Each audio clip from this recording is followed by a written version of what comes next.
All right, 1 clove of garlic into the cup, and all I'm gonna do is put some water in it. So I'm gonna fill it up to the top, and I'm using bottled water, which is much better. All right.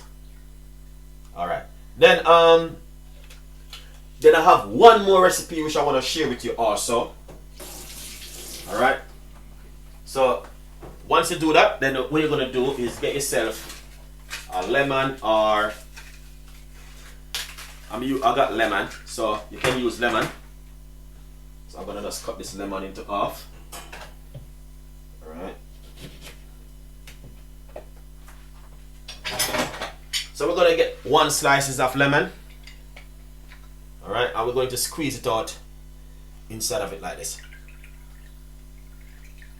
All right. This is so powerful, guys. Right here. Squeeze out everything into the water like this. Nice one. All right.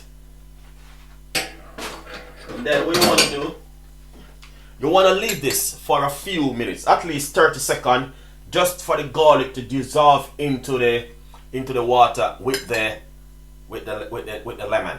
Okay. And what you want to do, you want to drink this like in the morning on an empty stomach sometime, or you can drink it just before you go to bed at night. That's some of the best time to drink it. All right. So after 30 seconds, you just drink it. Very, very good also for high blood pressure. All right. So try this one at home, and you know what I mean. As I say, there are so many different things you can try, guys. 100% on that one.